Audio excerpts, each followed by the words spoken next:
Freilichen Erev Purim, everybody. I got a reminder, and people need to remind me of anything because I tend to forget things if I if I don't get reminded. If I don't do something right away, I'm probably going to forget it. But I had a request to make a video about hats in the Hasidic community, different hats that are worn. And the significance perhaps of the different hats. These are cultural items and not religious items, although they are used for religious purpose, that we cover our heads to honor God. The Talmud tells us that there was a story of a child who was predicted that he would be, the fortune tellers predicted that he would be a very wild and unruly and perhaps grow up to be a criminal. And his mother, she shouldn't have gone to the fortune tellers, but she did. Or maybe they just approached her. And she didn't even go to them. She just got this information from them somehow. She went to a rabbi and said, "What should I do?" And he said, as long as he covers his head, he keeps his head, he wears some kind of a hat to remind him that God is above him, he'll be fine. And the story goes that one time his hat blew off and he went very wild because he didn't because his head wasn't covered, and they told his mother, and as soon as they went and covered his head, then he was back to his old self.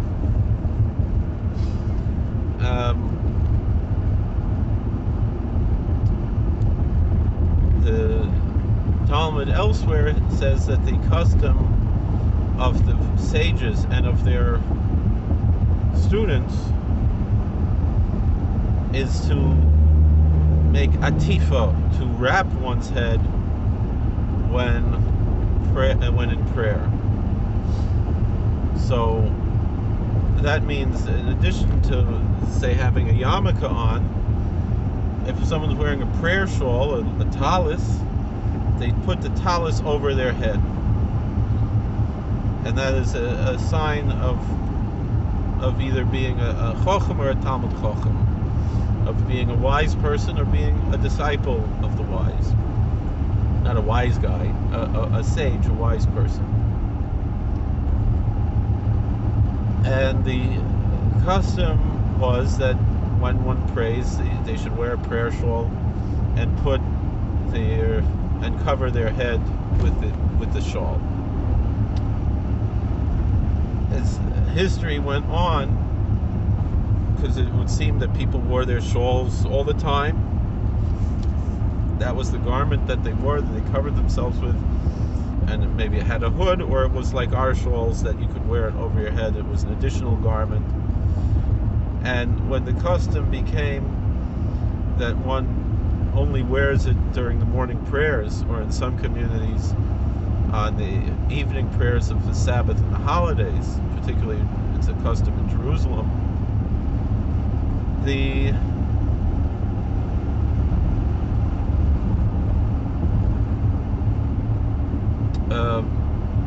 way that one fulfilled this custom of atifa, of covering one's head, additionally was during prayer to wear a hat. And the hat on top of the yarmulke is similar in that manner, like wearing a prayer shawl on top of the yarmulke, on top of the skull cap.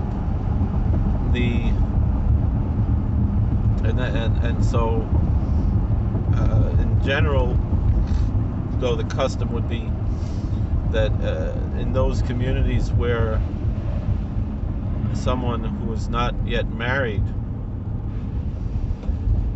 wears a tallis, the general custom today in most communities is that if he wears a hat, he does not put the tallis over his head or at any time, and only to put the tallis over the head once someone is married.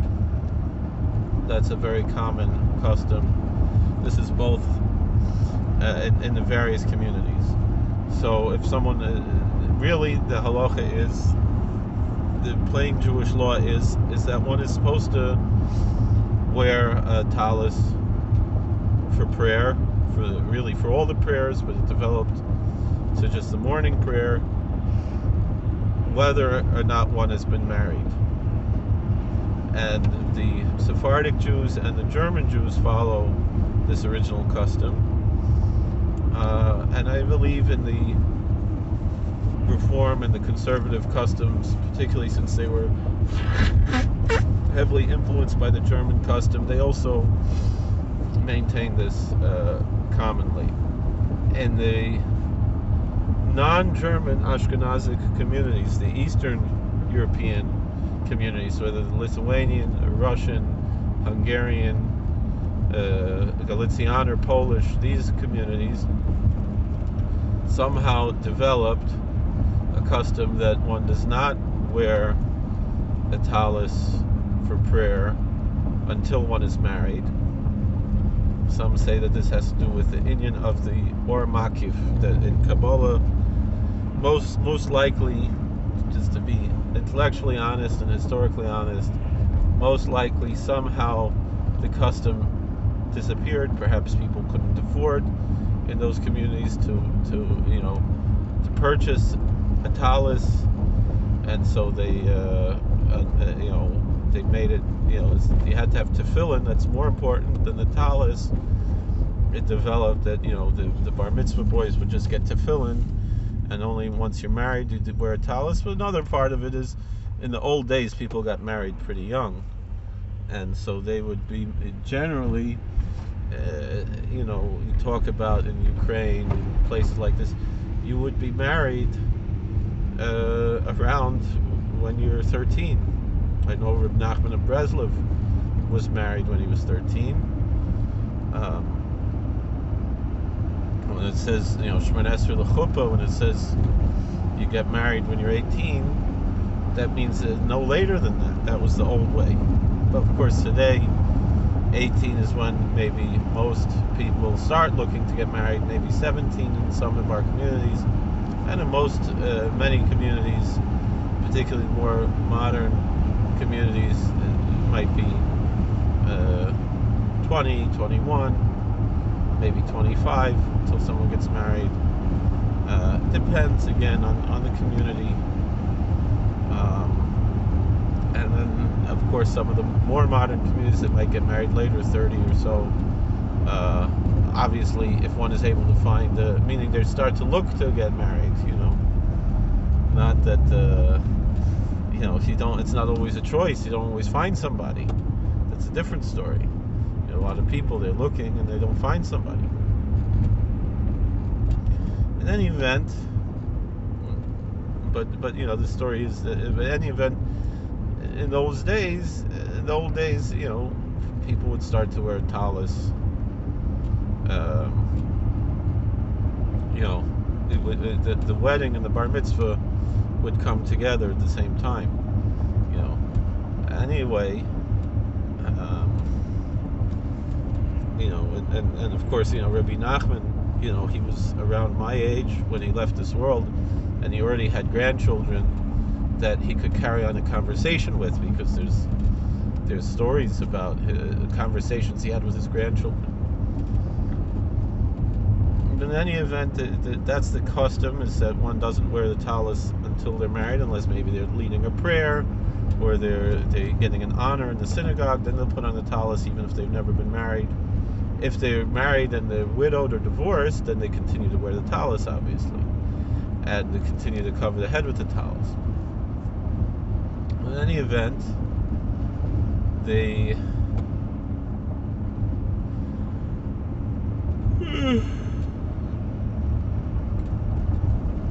things went on historically that, like we said, that the custom was that you wear a talis over the head after you're married, and if you don't have the talis over the head, you wear a hat. And also, once you're bar mitzvah, you wear a hat to pray. And that is the custom in the Haredi, in the ultra-Orthodox communities, and in some of the non-Orthodox communities. In some of the non-Orthodox communities, they'll only wear a hat on the Sabbath. But most of the modern Orthodox don't wear a hat at all today, although in the old days, obviously, everybody wore hats. So some of the older people still might have hats like the old-fashioned, not just a black hat, but a gray hat or a brown hat, something like that, to be formal attire. And so you have the various styles of the hats. You have the most common hat that both that non-Hasidic Lithuanians wear, some of the Germans will wear, and some of the modern Orthodox wear, and certain Hasidim wear, is the Fedora, particularly a black Fedora made with a wide brim, is the popular style. The Lubavitcher Hasidim wear that style, and it's an Italian hat. It's not a Jewish hat. It's not a style that's made for Jews. It's a style that's made in Italy for a general type of hat, but it became popular in the various communities. Again, if you look at the pictures of the Lithuanian yeshivas 100 years ago, 80 years ago, 70 years ago, they wore brown or white or gray hats, not just black hats, and the rabbis wore black hats, but the students didn't necessarily wear a black hat. But they all wore hats. On top of in addition to the yarmulke, or on top of the yarmulke, they wore a hat. And the common style was the fedora, although some people wore a boater hat, or other straw hats in the summer, depended on what the style, and it was the common style of the time. Wasn't a particularly Jewish style. Even among the Orthodox people, the style was generally to dress the same that everyone else was wearing, but the way that the people dressed in those days was more formal than it is today, in general, and on a regular day, until the early 1960s, nobody would go in the street without a hat on. Until JFK kind of changed the style, that he didn't wear a hat. Before him, all the presidents, if they were seen in public, they wore a hat.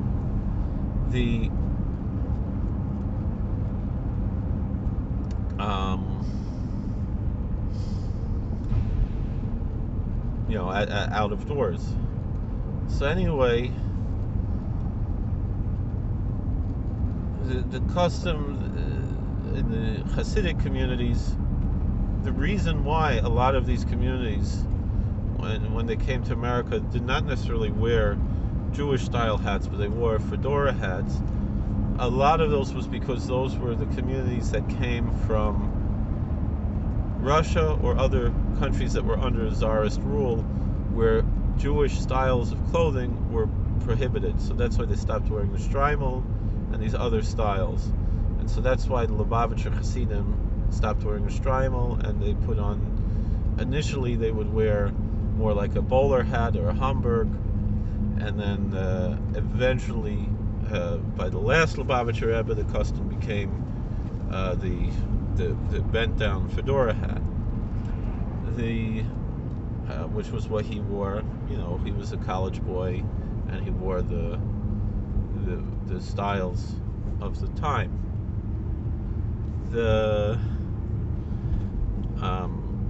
Whereas his father-in-law wore an up-brim hat, and he also wore a Kolpik.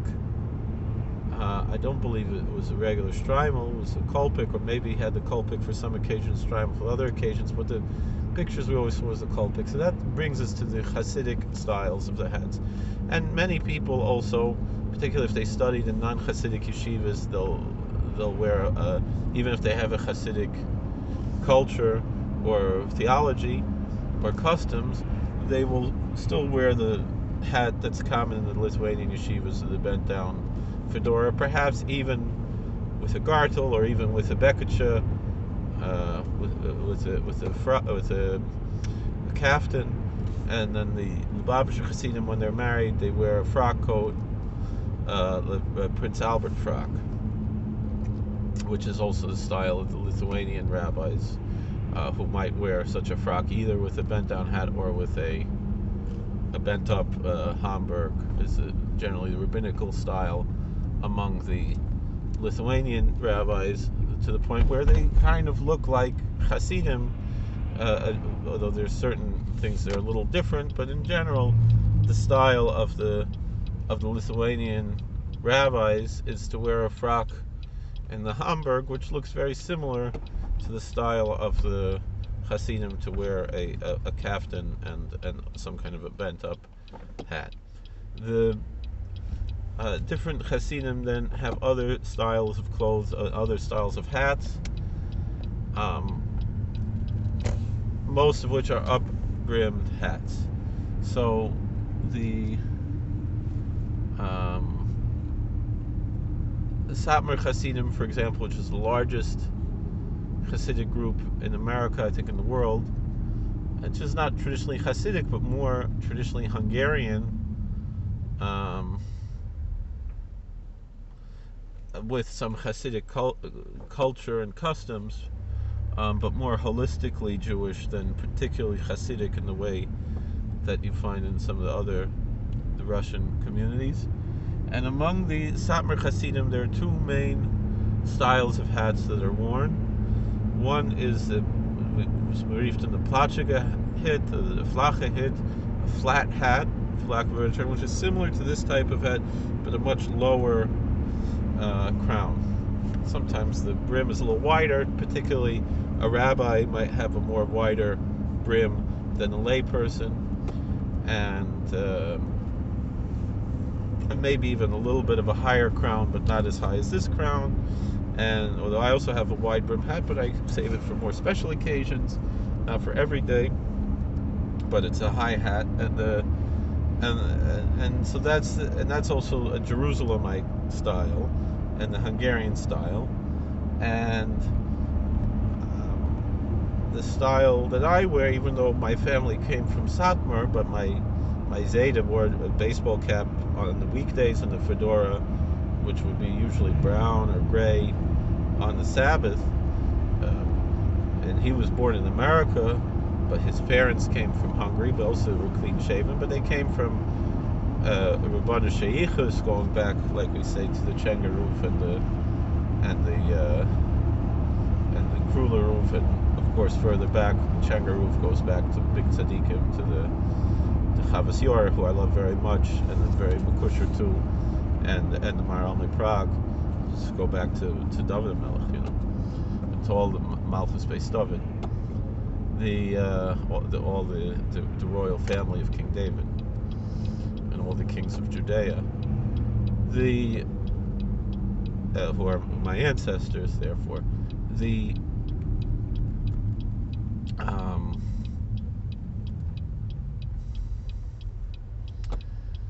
this style of a hat is generally worn by Hasidim from Galicia, but some Hungarian, even some Satmar Hasidim will also wear this style, but it's not like official like Satmar style. It's more of a rabbinical style. Like my Rebbe, Kalaver Rebbe, wears a high hat like this, but a brighter hit, a wide brim, Rebbish hat,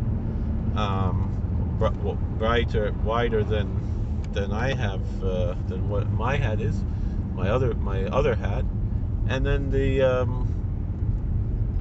my Maggid Shir from high school influenced me very much. Moshe Weinberg also is Hungarian, also wears a hoiche hit.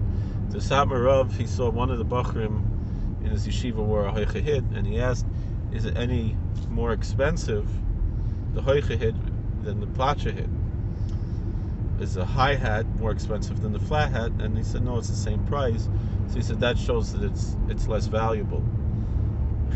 because if it's the same price and more material, then the material itself is less valuable. That was the Satmarov's answer. The other style that's common in Satmar is what we call the Stoffener hit, which is similar to the Hamburg. Some Litvische Rabbanim wear a Satmar Stoffener hit instead of the Hamburg. It's slightly different, but it's like a bowler derby type of hat. And it's a different style than what is called the bent-up hat. Also, it's a particular style that the Satmar Hasidim wear, and generally it's the lay people who wear that style, and the rabbis wear a Bieber hit.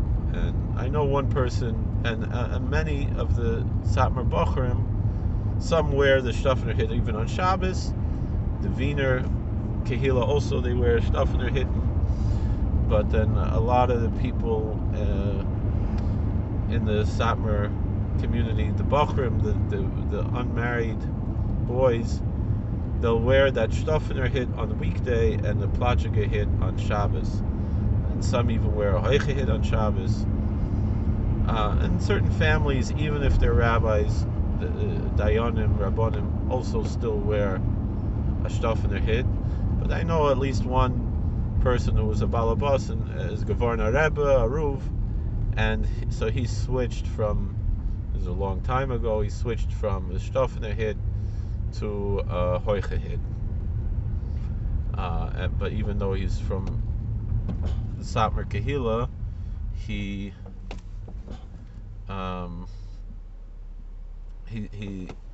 wore a Hoiche hit instead of, when he became a Ruv, instead of Plashige hit. And then I know some of the Oilam, some Rabbonim, Dayanim, very Choshev Dayanim, who still wear a Stoffener hit because that was their custom. And then some people, maybe their father wore a Stoffener hit or wears a Stoffener hit, and the son became more a Koil Yugaman, something like that, and he decided he wants to wear Plachige hit. And this is this type of approach you see in different families. Same thing, you might see someone wearing white socks on Shabbos with knickers, or wearing long pants. A Stoffener hit you could wear with a short jacket. You don't have to wear a long rekel with it, but a Bieber hit, whether it's a Plachige hit or Hoiche hit, it looks very funny if someone wears that with a short jacket. That goes with a long rekel or a beketcha, I've seen people do it, but it's not the tradition. It's not the Haim Shavek. It's, sometimes people, Bali Tshuva or something like that, they find a hat like that and they wear it, and it doesn't really go together. It doesn't really make much sense to have a Plachige hit in a short jacket. They don't go together.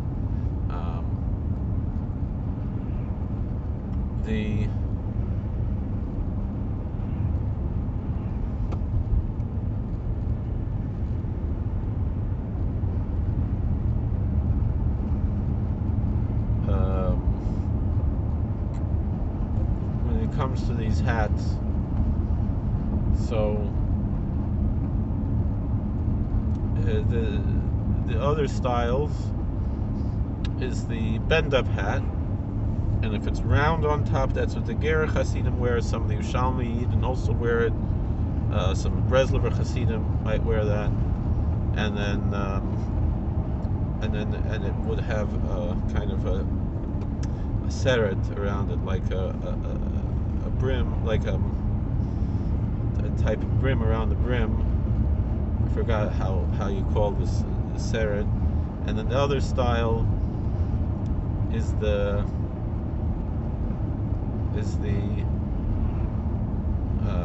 bend-up hat, but it's creased in the middle.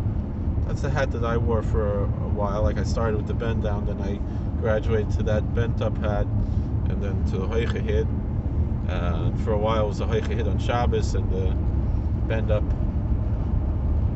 on the weekdays. I think I started with the, it was a bend down on the weekdays and bend up on Shabbos, and it was bend up on the weekdays and the hoiche hit on Shabbos, and then when I got married, of course, we put on the Strymo. So now we get to the fur hats. So the Strymo, which it's interesting, there's a Torah from Reb Tzadok on Shushan Purim explaining the whole Indian of the Strymo, which I think we learned years ago. Maybe you could look it up. So the Strymo, if you see the old-fashioned Strymo, they were much thinner, especially in Jerusalem. But today, most people are wearing the same type of Strymo, which is a little bit bigger than in the old days, a little bit fancier, maybe more expensive. And it's made out. It's kind of a secret how it's made. I don't even really know how it's made, but what I understand is they take tails and put it together to make the Strymo around the crown in the middle, and that's the Strymo. The Strymo is worn once someone is married, on Shabbos and on Yontiv and Purim, even Shushan Purim, and this year's Purim Mishulish, so even the third day, Sunday this year, you also wear Strymo, and you wear it maybe if it's your son's bris milah or grandson. Different customs as to whether or not you wear it at your son's bar mitzvah. Generally in Satmar they don't wear it, and most other Hasidim do wear Shabbos clothes at their son's bar mitzvah.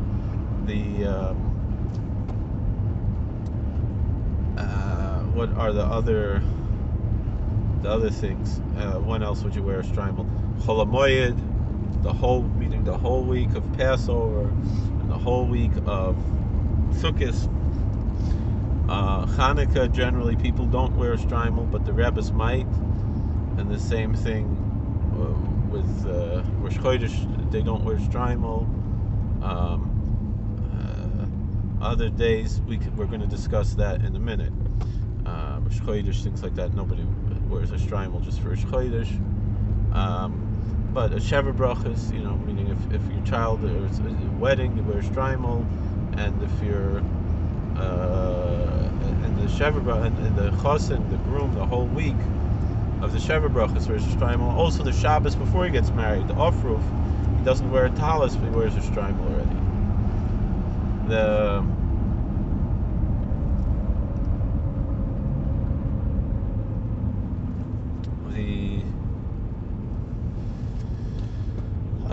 And that's the Strymo. Now, like we said, in Russia, they made a law against wearing a Strymo. The Tsar made a law against wearing a Jewish style.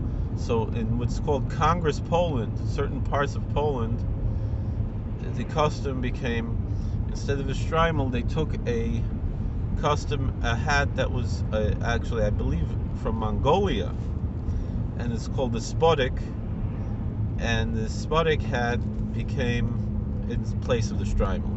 And so the Gerach Hasidim were a Spodek, and some of the other Polish from Congress Poland, like Amshanov and Alexander and the Balosulam, the Ashlag, and a few of these other of the Polish traditions, they wear the Spodek. And then you have the Kolpik, is a different type of hat. The Kolpik is actually of Turkish origin. In Turkish they call Kolpak. And the Kolpik, it's an interesting type of hat. We mentioned that the previous Lubavitcher Rebbe wore Kolpik, but the last Lubavitcher didn't. And part of it was because his mother-in-law didn't want him to be the Rebbe, so she didn't give him from the father-in-law. But there's other inyanim behind that. That's not the whole story, because if that was the case, if he wanted to wear it, so he could go to the store and get his own, And then but the wearing of the kolpik,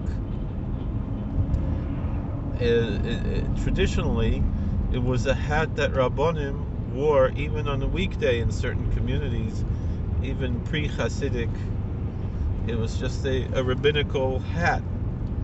And so you see, and even post-Hasidic, non-Hasidic rabbis, you would see it was customary for them to wear such a hat. That was, Rabbi Zalman Meltzer, Rabbi Cook.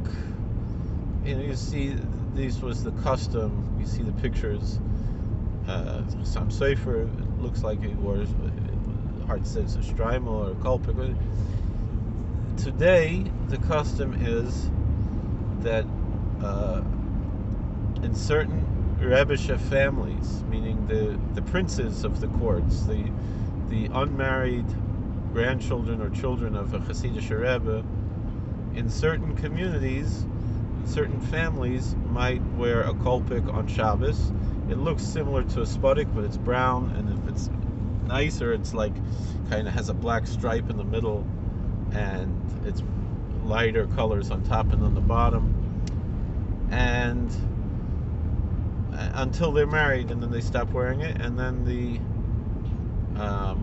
Rebbes themselves, if it's in most of those types of communities where the grandchildren wear a kolpik, but not all of those communities, the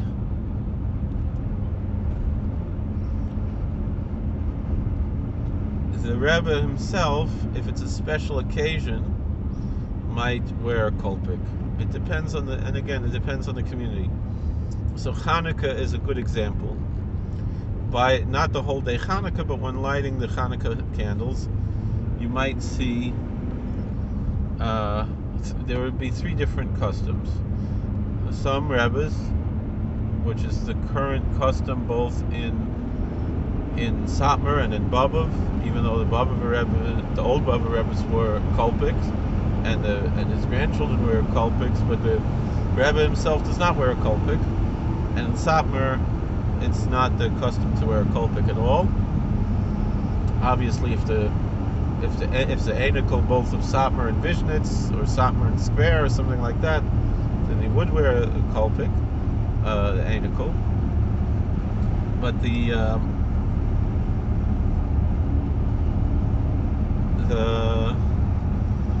Rebbe himself, like the Satmar Rebbe, does not wear. He wears on a weekday of Hanukkah. Wears a weekday hat when he lights Hanukkah Lecht. Even though I believe the Yetiv Lev wore a Strymo when he lit the Hanukkah Lecht.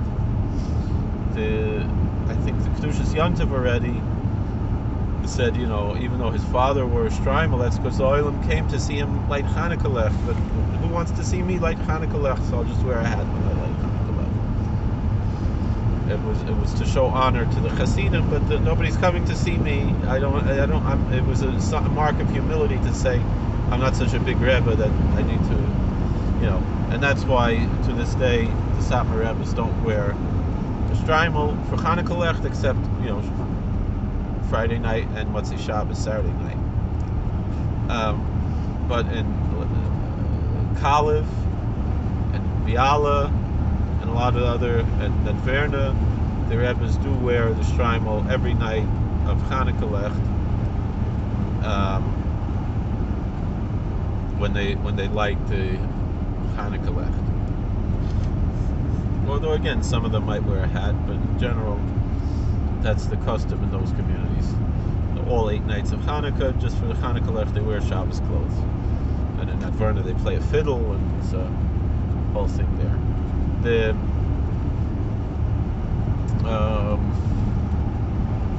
So it looks nice for the pictures. You see the Rebbe with a colorful bekasha and the Strymo and playing a fiddle in front of Hanukkah Lecht. It's very beautiful, right? There's other hats actually also that are made of this material, but they're the bend-up style. Like that's what the Stoliner Rebbe wears, and he also wears a frock, not a bekasha during the week. Most of the Rebbes, they wear a bekasha during the week, and then you have the other styles. Anyway, back with the Strymo, the Kolpik. Then certain Rebbes, when they light Hanukkah Lecht, or they have a tish, let's say on Tu B'Shvat, or on Rosh Chodesh, or something like that, they'll wear a Kolpik for the Tish. Maybe a Yortzeit Tish, Lag Boimer, something like that. They put on the Kolpik. That would include Vishnitz. It used to be bells, but then he switched to a Spudik because he found that was what his Zaydas wore. For a while it was a Kolpik. And even the Belzerov used to wear a Kolpik all the time, just, during the week. Sometimes a hat, sometimes a Kolpik. But if it was a special occasion, it would be the Kolpik, and then he switched to the Spudik. And then Strymo on Shabbos. The Rizhiner Einiklach, they wear a Kolpik. Vishnitz, they're also Rizhiner Einiklach. Sklen. But a lot of rabbis just, because really it was an old custom for any rabbi to wear a Kolpik. It wasn't a specifically Hasidic or Rebbish thing. It was a Rabbanish thing. It was a sign just of being a rabbi of the community to wear the Kolpik, carry a cane, things like that. There's another Strymo. It's the Rizhiner, which we mentioned, the Rizhiner Einiklach, they wear a Kolpik on certain special occasions, and then they have the Rizhiner Strymo, which has a spitz in the middle. That's only the Rizhiner Rebbes, and maybe their grandchildren, whatever. So like Boyan and Sadiger, and those communities. I know one of the Skolia Rebbes wears one also.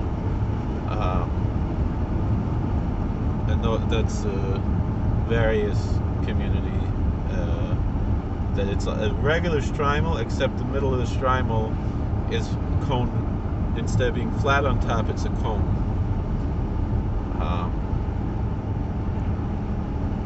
And that's basically. And then you have some other hats, like little caps, like it's called a Casquette, and like in Vishnitz and in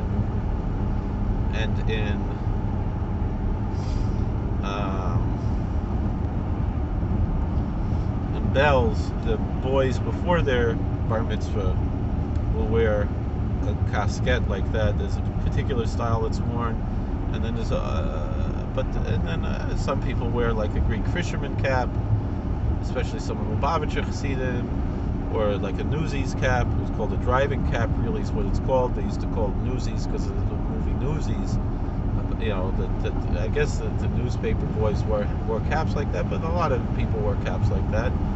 And but the official name for such a cap, a driving cap. I have a driving cap here that sometimes I wear. It's just a driving cap, when I'm driving, right? Or if I go into a store, I don't feel like wearing a Hasidic hat, maybe. And I keep baseball caps in my car just in case. This one says Big Space Great Again. I got that because I gave a donation to Donald Trump.